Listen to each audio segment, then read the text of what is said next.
All right. Hi, I'm Don Orange. I'm here to portray Pete Seeger today.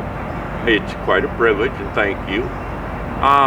Anybody doesn't know about Pete Seeger? Pete Seeger, from the time before the Second World War, as an amazing folk singer, participated in movements from the movements of strikes in the 30s, the movements against sending scrap metal off to the Axis powers to use back against us, and continuously worked with labor movements, civil rights movements, and so on through his career. He lived to be 94 years old, and one of the reasons I think this is a privilege to do, and it's important to know. I talked to a lady, wonderful lady. As a matter of fact, she's my pastor. She's 55 years old, and she was raised in the Midwest. And until a year or two ago, she'd never heard of Pete Seeger.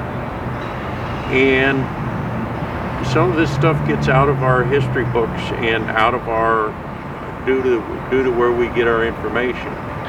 A wonderful thing about Pete Seeger is he never gave up from the March on Washington in 1963. Being blacklisted in the McCarthy area in the 50s. I believe that he sang at Obama's first inauguration. And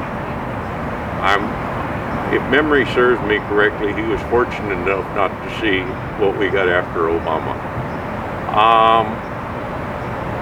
And I think the message that I get from Pete Seeger, I couldn't sing if my life depended on it, but it's kind of like what we get from John Lewis, which is just to persevere and to do what we can, when we can, where we can. I'm talking about a man that died at 94, something that's really inspiring to me, and I don't know her name, but the young woman that filmed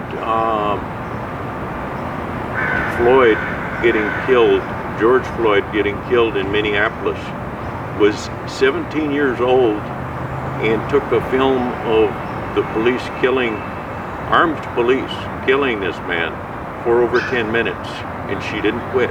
She didn't lose her courage. Young people are doing amazing things. It's a job of old people like me to do our part, and it's a job of all of us to persevere and carry on. Most of us aren't anything like John Lewis or Martin Luther King. Rosa Parks stepped up when it was time, and she also worked all her life in civil rights. I think it's our job when we find a place and find what we can do to do all that we can to make a better world. I ran out of words. That's okay.